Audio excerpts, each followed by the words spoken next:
Good morning, ladies and gentlemen. As Ruth's just told us, it's gone 10 a.m. We've got a quorum, so I declare the annual general meeting of shareholders of First Wave Technology Limited open. My name's John Grant. I'm the Executive Chairman of First Wave Cloud Technology Limited and Chairman of today's meeting. Welcome to all of you. I'm joined online by fellow directors Paul McRae and David Huang, and First Wave CFO and Company Secretary Ian Bartram. Also with us today is Ms. Rosie Isbell from Grant Thornton, the company's auditor. Rosie is available to answer questions which are relevant to the contents of the auditor's report and the financial report and statements. Today's meeting is being held online via Zoom, considering the current restrictions that continue due to COVID-19, and voting will be conducted through the Lumi platform. The minutes of the previous AGM have been approved by the board and are available for inspection by contacting the company secretary.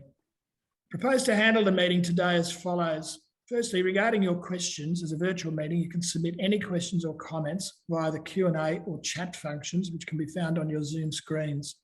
Please note that if there are multiple questions from shareholders on one topic, they'll be amalgamated by our company secretary, Ian Bartram, who will be acting as moderator. I'll hand over to Ian at the appropriate times to read out the questions. Due to time constraints, we may run out of time to answer all questions. If this happens, we'll answer them via email and post them to our website. To start proceedings, I'll make some comments on the performance of the company in the FY21 financial year, significant events subsequent to year end and how these play into FY22.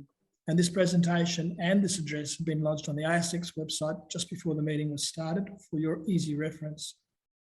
After I've made those comments, if you have any questions, please lodge them through the Zoom portal and we'll deal with them at the conclusion of my comments. I'll then turn to the formal aspects of the meeting. We'll read through all the items of business and resolutions that are to be put to shareholders and the proxy numbers that have been received prior to the meeting. I will not be responding to questions until I've completed running through all items. Information on how to vote is outlined in the Lumi online virtual meeting guide, which can be viewed at the rear of the notice of meeting. Voting will be conducted by way of a poll on all items of business and online via the Lumi platform, available at web.lumiagm.com. using meeting ID 390191552. The username is your holder number with an I or an X prefixed, and the password is the postcode of your holding for Australian digit holders or 3-digit ISO country code for non-Australian shareholders. If you've been nominated as a third-party proxy, you would have been provided a unique surname and password during the registration period. Please contact Computershare Investor Service Proprietary Limited on Australia 0394154024 if you've not received these details. At any time as I'm running through the resolutions and proxy votes, you can lodge your vote and any questions on any of the resolution through the portal. Once I've read through all the resolutions, our company secretary will have received all your questions and I'll address them each in order. After questions have been answered, I'll give shareholders time to finalise their voting and we'll then close the voting. To provide you with enough time to vote, I will shortly open voting. At that time, if you're eligible to vote, a new polling icon will appear. Selecting the icon will bring up a list of resolutions to present you with voting options. To cast your vote, simply select one of the options. There's no need to press a submit or enter button as the vote is automatically recorded. You can change your vote at any time on any item until the time I declare voting closed. I now declare voting open on all items of business. I'll provide ample notice prior to the close of voting. The polling icon will soon appear. Please submit your votes at any time on any item. With the exclusion of those items that are conflicts for directors, your board strongly recommends that you vote for all resolutions. The notice of meeting was made available to all shareholders as required by the Corporations Act 2001 on the 5th of November 2021, and unless there are any objections, I will take the notice as read. All undirected proxies or open votes that have nominated the chairman of the meeting as their proxy will be cast in favour of all resolutions as stipulated in the notice of annual general meeting. I appoint Nigel Bulling of Computershare Investor Services to be returning officer and to conduct the poll. Once again, remember you can vote or ask questions at any time on any item until I formally close the voting near the end of proceedings. So let me now share my comments on the FY21 year, recent events post year end, which are much more significant, frankly, and how they play into the outlook for your company. 2021 was a year in which your company continued to advance on many fronts, but also one that presented challenges that both demanded time and resources in a time-short and resource-poor company. While international sales continued to be hampered by the ongoing impact of COVID, very pleasingly, International annualised recurring revenue was up 440% at the end of the financial year, admittedly off a small base, to just over $3 million from $448K at the end of the prior year. Domestic revenues through Telstra continue to be impacted by customer churn due to the lack of a web replacement product from Cisco and the high cost of Telstra's in-house cloud platform from which our cybersecurity services are hosted. Both factors are now of decreasing influence, and we see emerging opportunities to reverse this trend following Telstra CEO Andy Penn's appointment as chair of the Industry Advisory Panel to the Federal Government on Australia's 2020 cybersecurity strategy and his subsequent public statements on the growing impact of cybersecurity threats. We also saw for the first time appointment of a senior executive within Telstra, Matt O'Brien, as Telstra's head of cybersecurity. Level 1 partners who control the downstream ecosystem of resellers and SMB end users increased from 5 to 9 by year end. These include Vodafone Idea in India, Mojo Access, part of the C-Squared Group in Africa, and Dimension Data Systems Africa, part of the NTT Group, a first wave level 1 partner in Europe. Billing partners, that is those billing end user customers, increased from 28 at the start of the year to 52 by year end.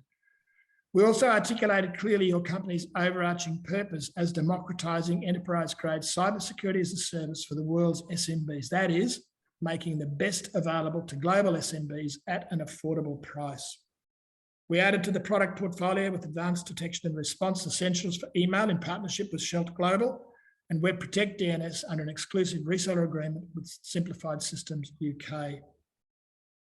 We saw transition of the company's OEM reseller arrangements with Cisco Systems from one of optimism for significant revenue growth at the start of the year to likely no additional revenue and cost out by the end of the year. Since then, however, we've worked constructively with Cisco and their partners and expect to bring a majority of them over to our own CCSP platform, which is a very good outcome. We delivered the company's first ever product roadmap to investors and partners in November and saw early success with Web Protect DNS, delivering solid international recurring revenues in the second half. A share placement in April of $6 million led to a strong cash on hand position at June 30 of $9.96 million. We also saw a reduction in operating expense compared with the prior year of circa $2 million.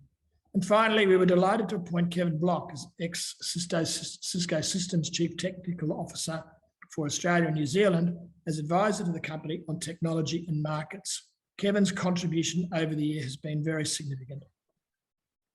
Subsequent to year end, we saw changes in leadership of the company, with me stepping in as an interim CEO after Neil Pollock's departure and David Huang joining the board following David Acton's departure.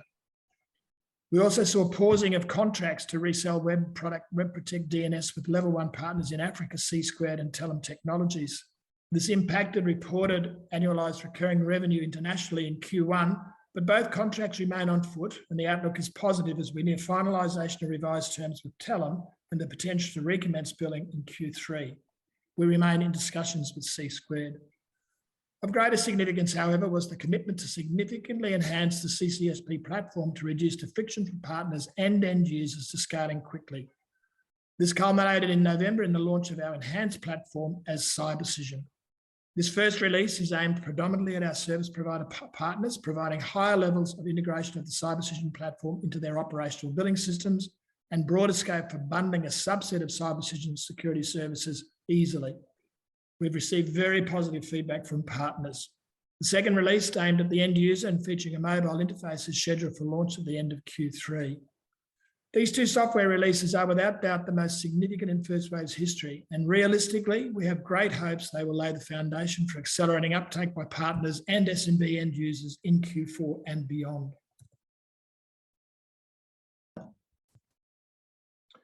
On Monday, the 29th of November, we announced a transformative acquisition for First Wave and an underwritten $14 million capital raise. Many of you may have attended the announcement webinar, but I'd like to take a little time to talk you through this again. I believe it is firmly in your best interests. Opman Tech Limited is an unlisted public company with less than 100 shareholders. Its intellectual property vests in two offerings: Network Management Information System, NMIS, and Open Audit. This IP sits complementary to Cybercision, doubling the portfolio we have as a merged business to sell through our existing channels. This slide shows the key partners in the merged company's channels. First Wave's in black and Opman Tech's in green. This picture is worth 1,000 words. little overlap, little potential for conflict, and a doubling of market access with North America and Latin America now firmly in our sights. This is transformative for First Wave. This slide now shows the location of the two organisations' people, with First Waves in red and Augmentex in green. It all shows our AWS and private platforms in black. Again, the impact on our reach globally is transformative.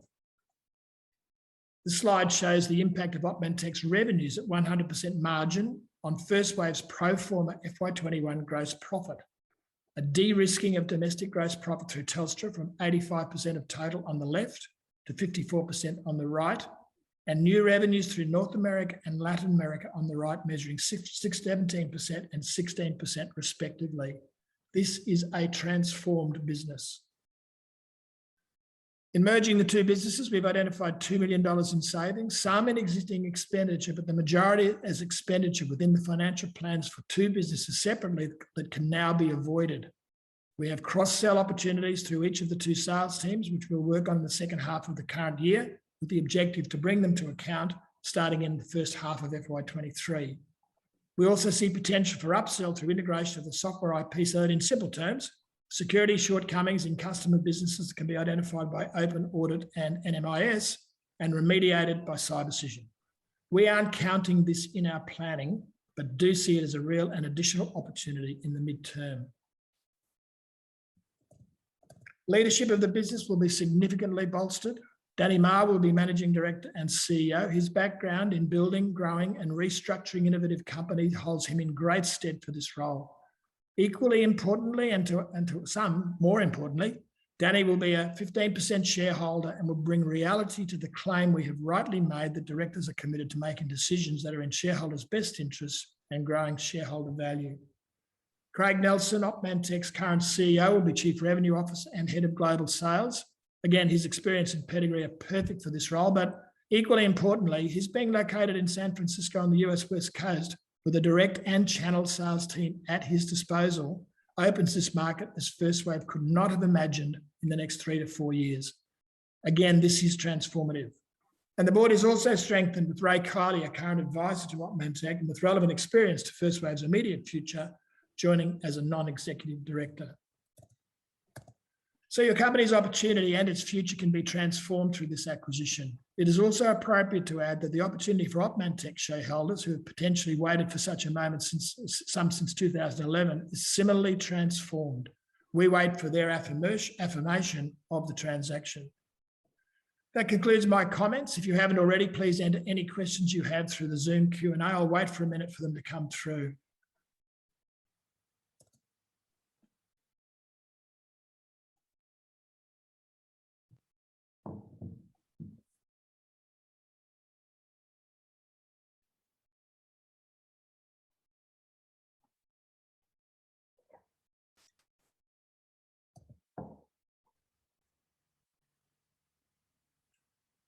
It must be close to a minute. Ian, any questions from shareholders on my comments? No questions so far, John. Okay, so we'll move on, but if you do have any questions, please don't just key them into the Q&A, key them into the chat, and we'll take them at the end. So given that there are no further questions, let's now turn to the first item of business, the financial statements and directors and auditors reports. The accounts for the year to 30 June 2021 and the reports of the directors and auditors thereon have been distributed to members who've requested a copy and been made available on the company's website. I now table those documents on which a resolution is not required. As stated earlier, the auditors are available to answer any questions shareholders may have. Please enter any questions you have on the reports via the Zoom Q&A and we'll handle them at the end. Let's now move to the resolutions.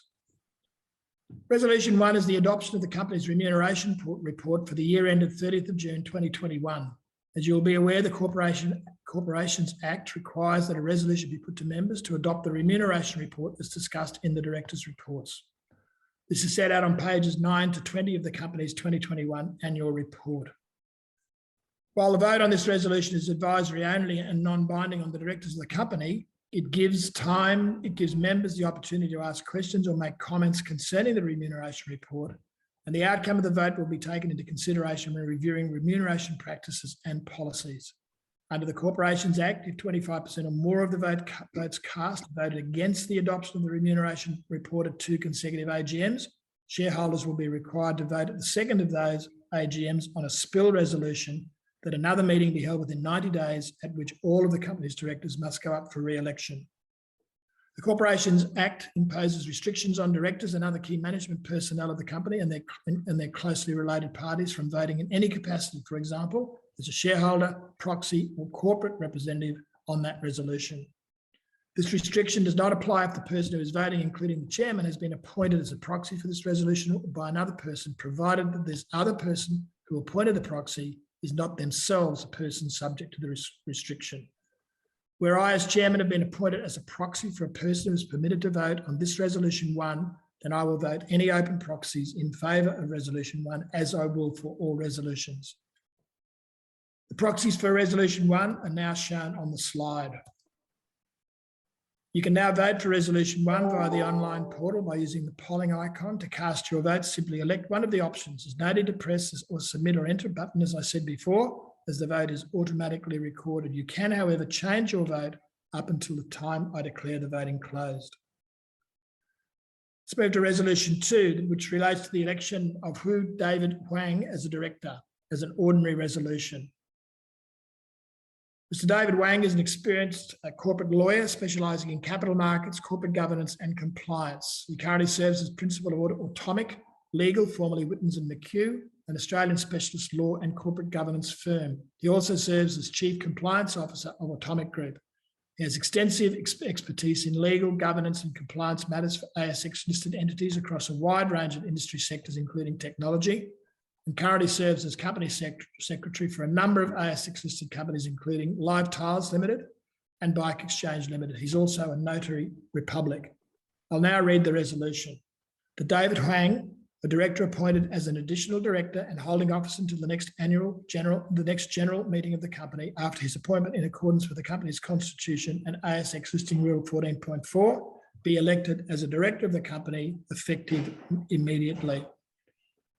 The proxies received for resolution 2 are now shown on the slide. You can vote for resolution 2 via the online portal.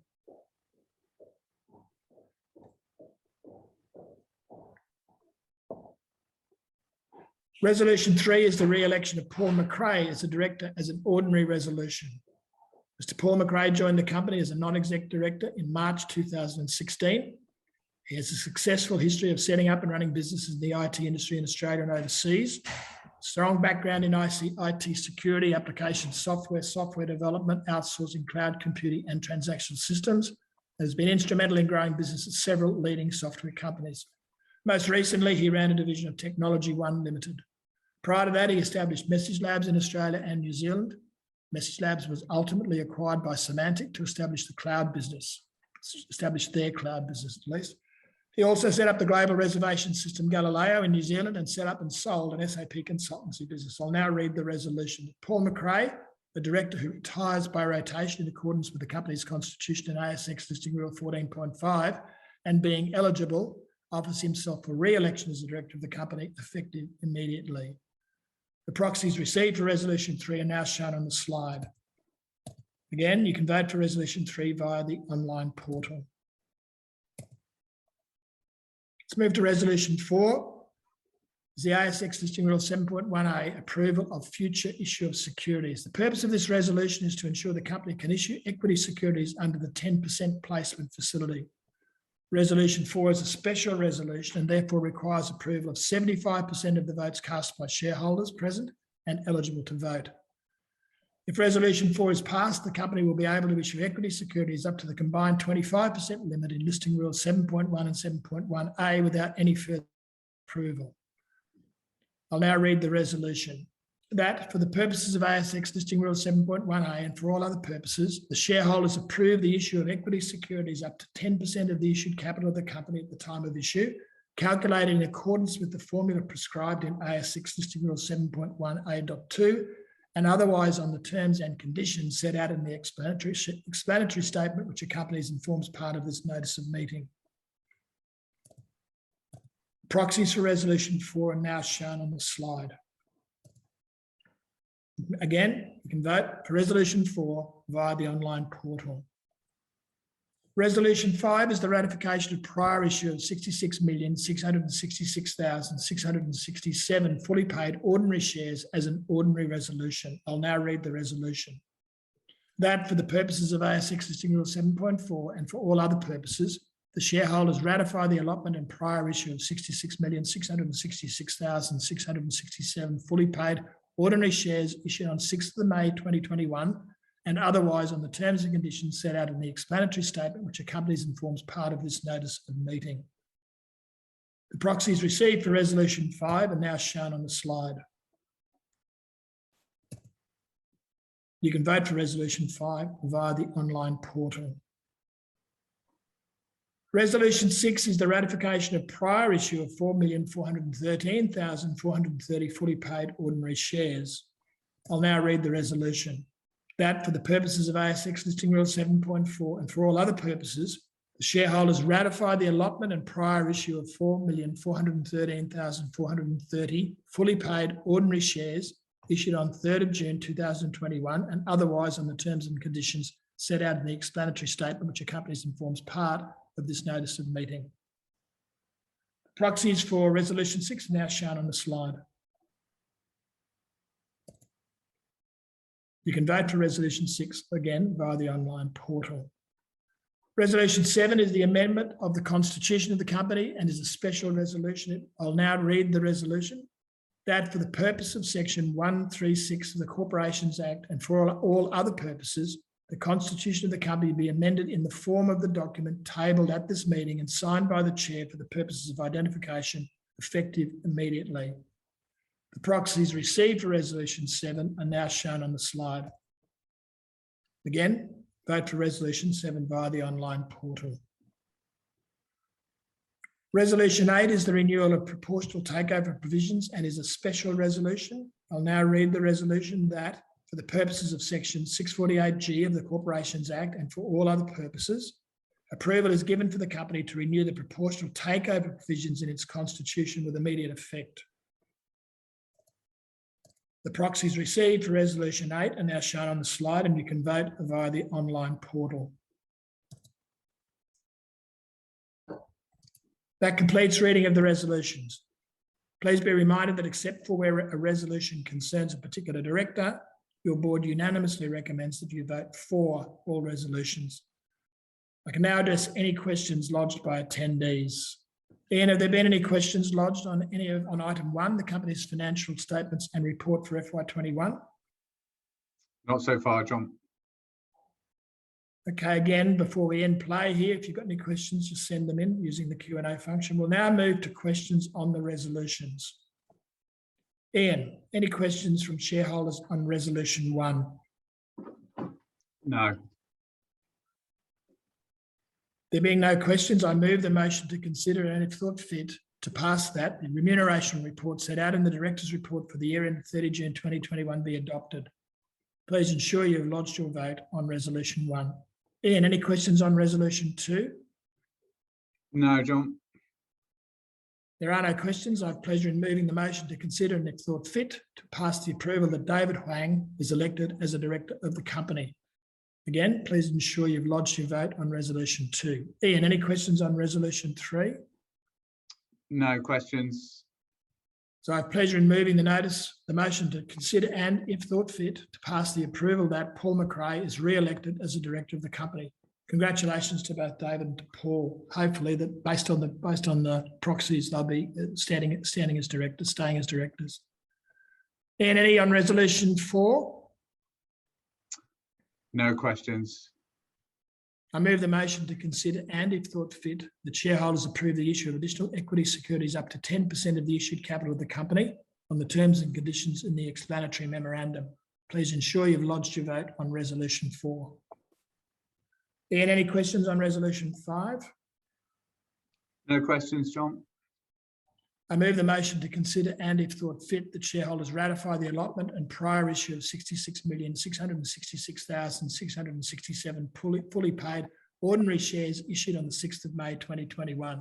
Please ensure you've lodged your vote on Resolution 5. Ian, any questions on Resolution 6? No. I move the motion to consider and if thought fit, that shareholders ratify the allotment and prior issue of 4,413,430 fully paid ordinary shares issued on 3rd of June 2021. Again, please ensure you've lodged your vote on resolution 6. Ian, any questions on resolution 7? No. I move the motion to consider and if thought fit, that the constitution of the company be amended in the form of the document tabled at this meeting and signed by the chair for the purposes of identification, effective immediately. And again, finally, please ensure you've lodged your vote on resolution 7. And last one, Ian, any questions on resolution 8? No questions, John.